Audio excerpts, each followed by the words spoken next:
I am so jazzed to be joining you today from a ranch outside of a place called Cedar Edge. It's on the mesa near Grand Junction, and I'm doing a little skiing here, but I happen to be staying at a vacation rental that is actually a ranch. And so I've got in my backdrop the horses here, and also what's really cool about this place is that it happens to be on an alkaline flat. So I just talked to the rancher here, and he talked about some of the difficulties that he has with ranching on this alkaline soil. So alkaline meaning basic, and so we've got a lot of basic salts in the soil in this area. And I actually tried right before I came out to brew some tea that would have a natural pH indicator in the tea, and it's actually got acai and blueberry and pomegranate, and it's got a natural pH indicator. So I brought that with me too to see if we can see the effects of the alkaline soil on that pH indicator. So in this moment, we're transitioning into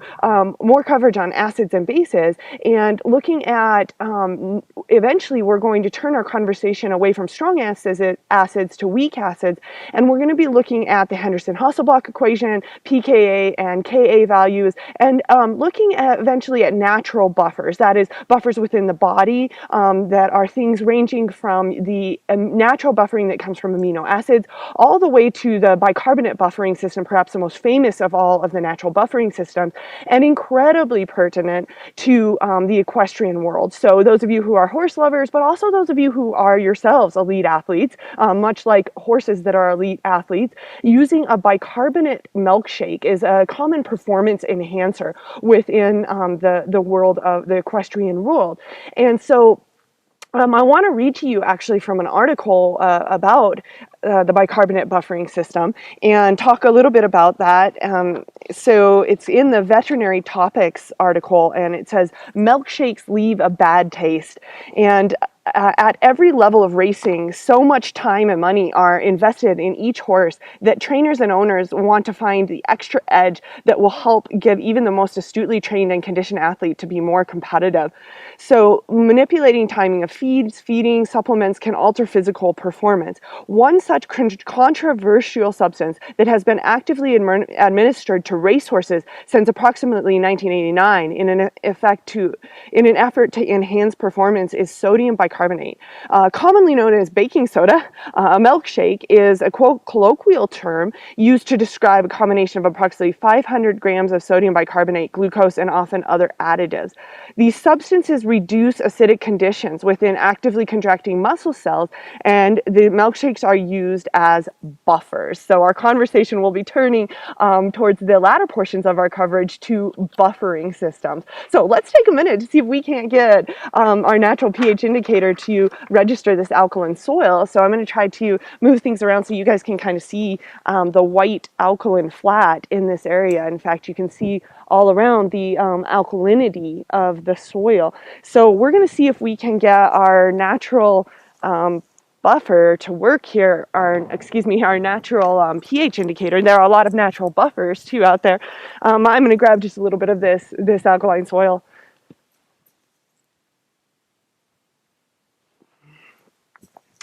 So we've got here's our natural pH indicator. Here's our very alkaline soil. You can see that there. Oh yeah. So we're getting an interesting color change as we see as we see the reaction taking place, and we recognize that this is changing from a very purpley color to an it's getting in places yellowy green color. So nice natural pH indicator there in the pomegranate blueberry acai tea. Awesome. In addition to engaging in the hydrogen bonding behavior that we've talked about, water is also constantly ionizing. So this notion that water ionizes is an important one to acid-base chemistry, and we can write an equation for the ionization of water. This equation being the more complete of what is commonly oversimplified, in which water can form a hydronium and hydroxide anion. This equation is commonly simplified in order to work more simply with the ion product of water. And you might recognize that we could write a dissociation constant for this, products over reactants, concentration of H plus times OH minus over concentration of water. And this value, thus, dissociation constant, is a known constant. And along with knowing the molecular weight of water, we can actually derive the ion product of water. That is to say, this numerator has a very special name. That is the Kw, or the ion product of water. So Kw we can see as being equal to H plus times OH minus, and that at 25 degrees Celsius room temperature, that product is equal to 1 times 10 to the minus 14th molar squared. Now we can derive that, and I have a longer vodcast if you'd like. Let me know where we derive that. But for now, to recognize that that's a constant. So the more protons in a solution, the higher the concentration of H plus, right? And then that means by default that the lower the concentration of OH minus. But no matter what, the product of the two stays constant, equaling 1.0 times 10 to the minus 14th. But let's think about if we were looking at pure water. In pure water, we recognize that H plus equals OH minus, and in which case we can do a simple substitution where we can say H plus squared, right, substituting in for OH minus H plus, is equal to 1.0 times 10 to the minus 14th molar squared, and then just simply taking the square root of both sides of that equation, we recognize that H plus in pure water is 10 to the minus 7th molar. Now this may be ringing a bit of a bell, 1.0 times 10 to the minus 7th. And as we think about what H plus, or the concentration of hydrogen ions, measures in solution, we're probably starting to ring the pH bell.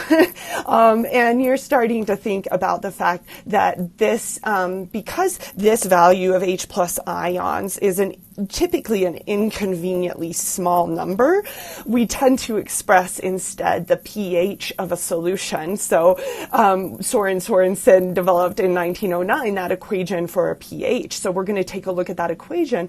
But as we work our way to doing so, I think it's important to return to this ion product of water, and remembering that here, obviously, we see that the two are equal, 1.0 times 10 to the minus 7. But if we were looking, say, at something like human blood, in blood, the concentration of H plus is equal to 4.0 times 10 to the minus 8th, which means that the concentration of hydrogen ions in blood is just slightly less than what we would see in pure water. And so that means that the hydroxide anions are slightly higher in concentration, meaning that blood is just slightly basic. So we're going to look more at how that situates in a biological system. But let's now look at pH. The pH scale is a convenience scale. That is, pH is a logarithmic quantity used to measure the hydrogen ion concentration. And because hydrogen ion concentrations are so low, that's inconvenient. And so pH allows us to express them in much more convenient whole numbers that resonate a lot more with us. So we can write an equation for pH, recalling that pH is equal to negative the log of the hydrogen ion concentration. Another way that we can restate that equation by rules of log is that pH is equal to the log of 1 over the hydrogen ion concentration. This is a really lovely expression because it shows us the inverse relationship between the hydrogen ion concentration and the pH. That is to say, the higher the hydrogen ion concentration gets, the lower the pH gets. We can also express this if we like, if we want to be able to calculate the hydrogen ion concentration when we know pH.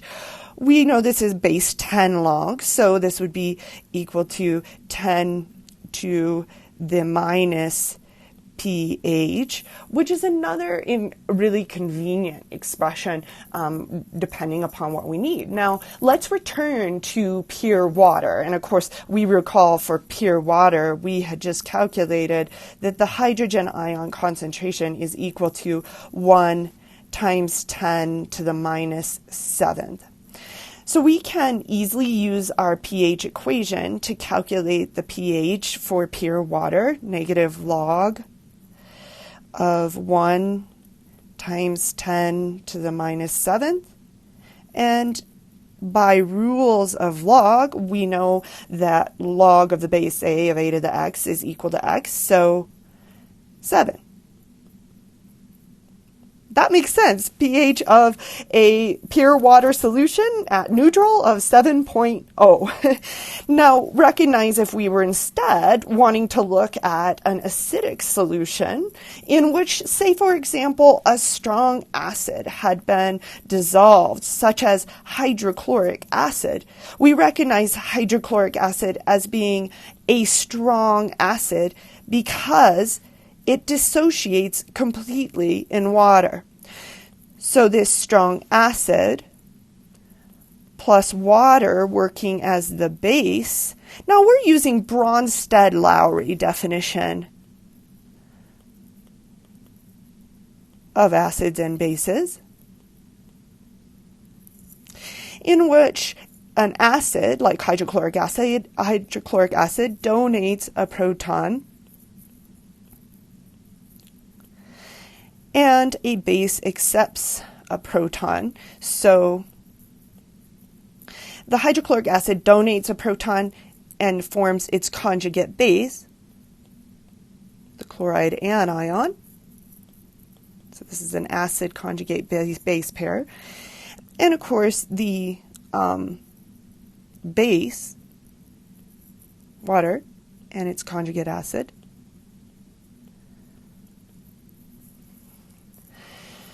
So we recognize the complete dissociation of hydrochloric acid and water, and simplified, most will write this way.